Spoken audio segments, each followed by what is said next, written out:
Қайырлы күн, құрметті көрермендер, достар.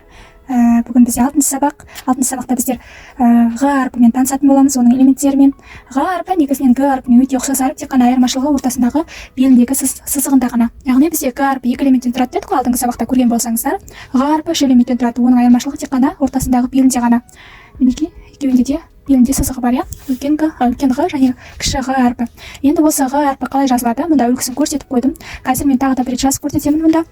Одан әрі қарай мен мысалдарға көшетін боламын. Мысалдарда бізде г әрпі сөздің басында келсе қалай жазылады, сөздің ортасында келсе қалай жазылады, сонысына мән беріңіздер. Әріптерді бір-біріне жабыстырмай әдемі көркем жазып үйренейік. Ол болса сабағымызды бастайық. Г әрпі бірінші, екінші және үшінші элементтерін сызып жатырмын.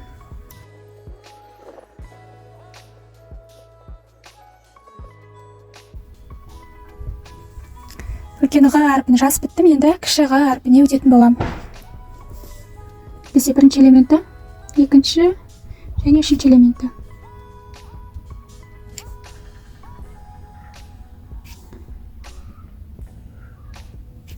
Әріптердің арасын қатты жабыстырмай алшақ қылып жазсаңыздар болады.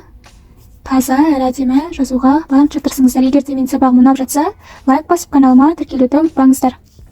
Біздерде ға әрпі бітті. Енді біздер мысалдарға көшеміз. Ғалым деген сөз, үлкен ға әрпі сөздің басында келсе қалай жазылады, екінші әріппен қалай байланысады, мән беріңіздер соған.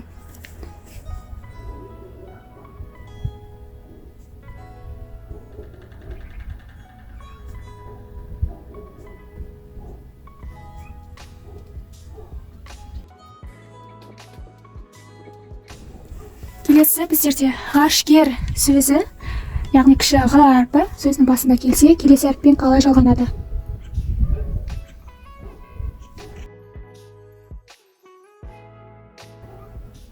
Бастапқы кезде қолдарыңыз талуы мүмкін, жазатын кезде, яғни үйреншікті жазу болмағандықтан, бірақ та жаза келе жазуларыңыздың бірте-бірте әдемі болып жатқанын байқайсыздар. Өздеріңізге байқалады. Мұнда біздер көркем жазу дәптерге жазып жатырмыз ғой, қарапайым тор көзге немесе қарапайым ақ бетке жазған кезіңізде жазуыңыздың әлде қайта жақсарғанын байқайсыз. Бізде ға әрпі мұнда ортасында келіп тұр. Бірінші және өзіне кейінгі әріппен қалай байланысып жатқанына мән беріп отырыңыздар. Торғай деген сөзде де бізде ға әрпі ортаңғы бөлікте келіп тұр, ал өзінің алдындағы және өзінен соңғы кейінгі әріппен қалай байланысып жатыр, сонысына мән беріңіздер. Ға әрпі өзінен алдыңғы және кейінгі әріптерге жабысып қалмау керек. Бұл бізде жазуымызды түзеуге көмектеседі. Торғай деген сөз.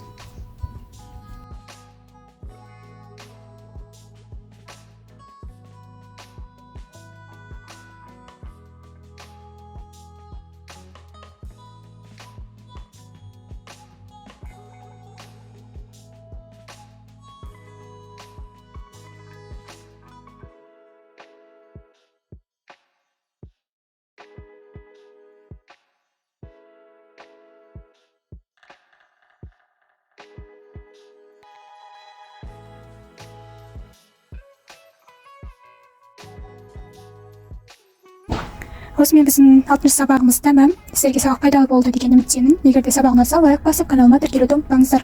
Келесі сабақта кездескенше сау болыңыздар.